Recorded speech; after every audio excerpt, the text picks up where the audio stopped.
महिलांनी हात चलाखीनं तरुणाच्या बॅगेतील 1,49,000 रुपये लंपास केल्याची घटना येवल्यातील स्टेट बँक ऑफ इंडियामध्ये घडली आहे।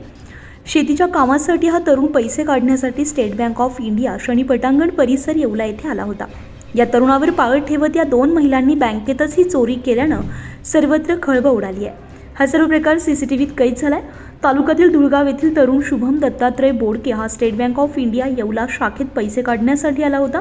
यावेळी त्यानं 1,49,000 रुपये आपल्या खात्यातून काढून आपल्या आईच्या खात्यात टाकण्यासाठी पुन्हा कॅश काउंटरवर गेला असताना पाठीमागून सलवार कुर्ता घातलेल्या दोन महिलांनी हात चलाखी करत शुभमच्या बॅगेवर ओढणी टाकली आणि हातोहात बॅगेतील 1,49,000 रुपयांची रक्कम काही क्षणात लंपास केली आहे। हा सर्व प्रकार सीसीटीव्हीमध्ये कैद झाला असून येवला शहर पोलीस ठाण्यामध्ये या दोन अज्ञात महिलांविरोधामध्ये तक्रार देण्यात आली आहे। येवला शहर पोलीस आता सीसीटीव्हीच्या आधारे या महिलांचा शोध घेत आहे। पुढील तपास येवला शहर पोलीस करत आहे।